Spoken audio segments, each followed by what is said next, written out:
Jangan Pak, ampun, detik-detik ibu 4 anak yang tewas di Jagakarsa merintih pilu.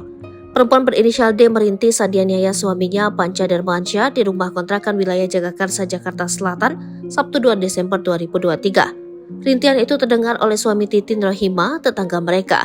Titin bercerita awalnya suaminya tak tahu pasti sumber suara rintihan itu.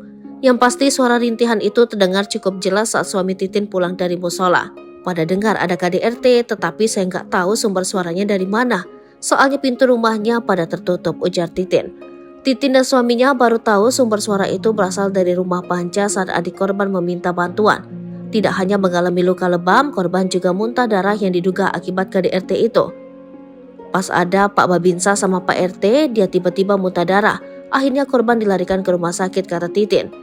Panca kemudian dilaporkan ke Polsek Jagakarsa. Saat dipanggil untuk diperiksa, Panca mangkir dengan alasan menjaga anak-anaknya.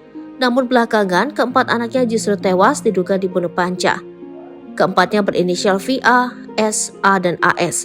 Jasad keempat anak itu baru ditemukan di kasur salah satu kamar pada Rabu 6 Desember 2023 saat warga mencium bau busuk yang menyengat. Tidak hanya itu, Panca juga ditemukan telentang lemas di kamar mandi dengan lengan terluka. Sejauh ini penyidik menduga Panca tega menghabisi nyawa anak-anaknya sendiri lalu hendak mengakhiri hidup. Sementara itu istri Panca dirawat di RSUD Pasar Minggu akibat KDRT yang dialaminya.